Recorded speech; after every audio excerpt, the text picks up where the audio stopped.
day, Zita made her way to Surulere, her heart pounding with every step. She knew Akin would be furious if he found out, but she couldn't ignore her mother's call. When Zita entered Iyafadeke's small living room, she saw her mother sitting on the one sofa, her eyes lighting up with relief. "Zita!" Adunni exclaimed, rushing to embrace her daughter. Zita broke down in her mother's arms. "Mama, I am sorry. I didn't mean for things to get this bad." Adunni held her tightly. "It's not your fault, my child. None of this is your fault." As they sat down to talk, Femi joined them, introducing himself to Zita. "I am here to help you, Zita," he said gently, "but I need you to tell me everything about Akin."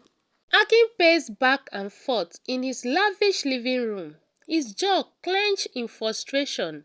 It has been over 24 hours since Zita had left the house, and she still wasn't answering his calls. His mind raced as he considered his options. He wasn't just angry, he was worried. If Zita was talking to her mother, there was a chance she might reveal things that could ruin him. He picked up his phone and dialed his private investigator, a man named Segun, who had helped him handle discreet matters in the past. "Find out where Zita is," Akin barked, "and keep an eye on Adunni too. I don't care what it costs. Just do it." In Surulere, Zita sat with Adunni and Femi, her heart heavy as she revealed more about her life with Akin. She recounted the manipulation, the control, and how he had isolated her from everyone. "He made me feel like I had no choice," Zita said, her voice trembling. "I hated what I was doing, but I didn't want to go back to the street. I thought I was protecting myself." Femi leaned forward, his voice calm but firm. "Zita, you've been through a lot, and none of this is your fault. But if we're going to stop him, we need evidence. Do you have anything? Messages, photos, recordings?" Zita thought for a moment and then nodded. "He used to send me messages. I deleted some, but I think there are a few left on my phone." Adunni placed a comforting hand on her daughter's shoulder. "We'll get through this, Zita. You're not alone anymore." That night, Zita stayed with her mother and siblings in their cramped apartment. For the first time in years, she felt a sense of belonging. Even if their circumstances were far from ideal, she played with her half-siblings, laughing at their jokes and listening to their stories. But deep down, she knew Aki wouldn't let her go easily. The next morning, as Zita was helping Adunni prepare breakfast, there was a loud knock at the door. Adunni froze, her heart racing. She gestured for the children to stay quiet as she approached the door. "Who is it?" she called out. "It's me, Segun," a voice replied. "Akin sent me to check on Zita." Adunni's blood ran cold. She knew Segun's by reputation, a man who did Akin's dirty work without questions. Zita's face went pale. "Mama, don't let him in," she whispered. Adunni squared her shoulders and opened the door just enough to see Segun's face. "What do you want?" she asked, her voice steady despite her fear. "Akin is worried about Zita," Segun said, his tone deceptively polite. "He wants her to come home." "She's not here," Adunni lied. "Now leave before I call the police." Segun smirked. "You think the police will help you?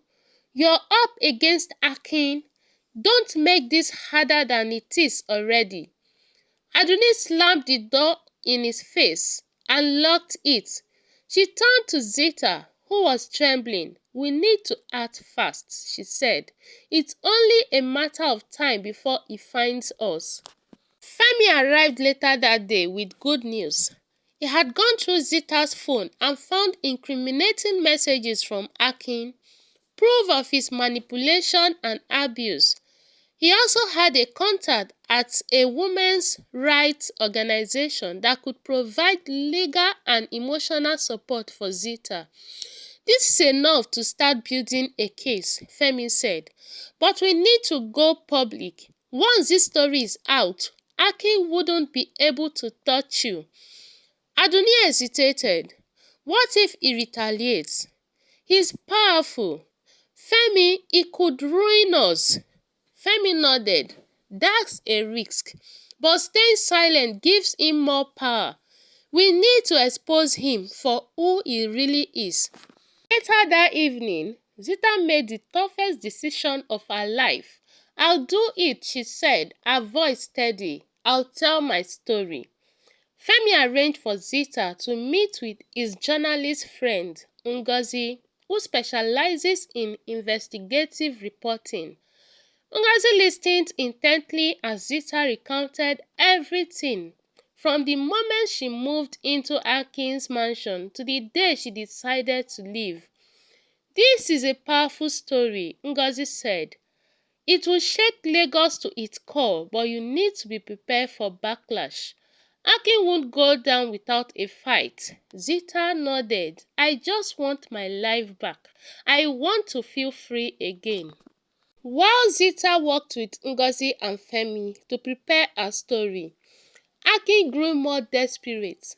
Segun's surveillance revealed that Zita was staying with Adunni, and Akin decided to confront them himself. One evening, as Adunni and her children were eating dinner, there was another knock at the door. This time, it wasn't Segun, it was Akin. "Adunni, open this door," he shouted, his voice filled with rage. Adunni's heart pounded as she gathered her children into the bedroom. "Stay here," she whispered. She opened the door slightly, just enough to face Akin. "What do you want?" she demanded. Akin's face was twisted with anger. "You think you can hide Zita from me? She belongs with me. Adunni, bring her out now." "She doesn't belong to you, Akin," Adunni shot back. "You've already taken so much from her. Leave us alone." Akin stepped closer, his voice low and menacing. "If you don't hand her over, you will regret it." Adunni didn't back down. "You do your worst, Akin. We are not afraid of you anymore." Akin's face twisted with fury at Adunni's defiance, but before he could respond, a firm voice cut through the tension. "Leave now, or I'll call the police," Femi said as he stepped into view from the shadows of the corridor behind Adunni. He had arrived moments earlier and had been listening in silence. Akin turned to him, seizing him up with disdain. "And who are you? Her nude lapdog?" Femi didn't flinch. "I am the man who is going to make sure everyone in Lagos knows the truth about what you have done. Now leave before you make things worse for yourself." Akin's smug expression faltered for a moment, but he quickly recovered. "You think anyone will believe you over me? I can crush you, all of you, with a single phone call." But Adunni stepped closer, her eyes blazing. "Go ahead, Akin, crush us, but don't forget every empire falls. Yours is next." For a moment, the tension hung thick in the air. Then Akin stepped back, his lips curling into a smirk. "You've made a grave mistake," he said, pointing at Adunni. "I will be back." He turned on his heel and left, slamming the door behind him. The apartment, Adunni slumped onto the nearest chair, her hands trembling. Zita emerged from the bedroom where she had been eavesdropping. her face pale. "Mama, I'm so sorry," she whispered. Adunni stood and pulled her daughter into a tight embrace. "Zita, this is not your fault. None of it is. But we have to be strong now. Akin won't stop until we stop him first." Femi cleared his throat. "We're running out of time." That encounter just confirmed his desperate, which make him even more dangerous. Ngozi is ready to publish Zita's story tomorrow morning. Once it is out, we will have public support, but we need to ensure your safety in the meantime. Zita looked at him, fear flickering in her eyes. What if he finds us before then? What if he hurts Mama or my siblings? Femi nodded gravely. "That's why I've arranged for you all to move to a safe house tonight. It's in a different part of Lagos, far from here. Akin won't know where to find you." Adunni hesitated, glancing at her children, who were huddled together in confusion. "A safe house is the best option," Femi said. "You can't stay here, not after tonight." By midnight, Adunni, Zita, and the children were packed and ready to leave. Femi had arranged for a discreet ride, and they piled into a small van driven by one of his trusted associates.